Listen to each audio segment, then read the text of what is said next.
राम राम जी मित्रों, आज हम भगवद गीता अध्याय 5 के श्लोक 17, 18 और 19 में प्रवेश करेंगे। भगवान श्री कृष्ण कह रहे हैं, तद्बुद्धयः तदात्मानः तन्निष्ठाः तत्परायणाः गच्छन्ति अपुनरावृत्तिम ज्ञान निर्धूत कल्मषाः। और हे अर्जुन, जिनका मन तद्रूप हो रहा है, जिनकी बुद्धि तद्रूप हो रही है और सच्चिदानंद घन परमात्मा में ही जिनकी निरंतर एक ही भाव से स्थिति है, ऐसे तत्परायण पुरुष ज्ञान के द्वारा पाप रहित होकर अपुनरावृत्ति को अर्थात परम गति को प्राप्त होते हैं। श्लोक 18 में भगवान श्री कृष्ण कह रहे हैं, विद्या विनयेन संपन्ने ब्राह्मणे गवि हस्तनि शुनि च एव स्वपाके च पंडिताः समदर्शिनः। ऐसे वे पंडिता, ऐसे वे ज्ञानीजन विद्या और विनय युक्त ब्राह्मण में तथा गौ, हाथी, कुत्ते और चांडाल में भी समदर्शी ही होते हैं। अगले श्लोक में भगवान श्री कृष्ण कह रहे हैं, इह एव तयः जितः सर्गः येषां साम्ये स्थितं मनः निर्दोषं हि समम ब्रह्म तस्मात् ब्रह्मणि ते स्थिताः।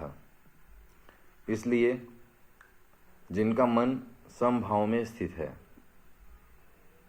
उनके द्वारा, क्योंकि सच्चिदानंद घन परमात्मा निर्दोष और सम है, इस जीवित अवस्था में ही संपूर्ण संसार जीत लिया गया है।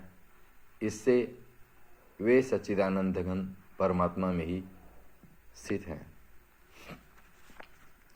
अगले श्लोक अर्थात श्लोक 20 में भगवान श्री कृष्ण कह रहे हैं, न प्रहस्येत प्रियम प्राप्य न उद्विजेत प्राप्य च अप्रियम स्थिरबुद्धिः असम्मूढ़ः ब्रह्मवित् ब्रह्मणि स्थितः। और जो पुरुष प्रिय को प्राप्त होकर हर्षित नहीं हो रहा हो और अप्रिय को प्राप्त होकर उद्विग्न न हो, वह स्थिर बुद्धि संशय रहित ब्रह्मवेत्ता पुरुष सच्चिदानंद घन परब्रह्म परमात्मा में एक ही भाव से नित्य स्थित है।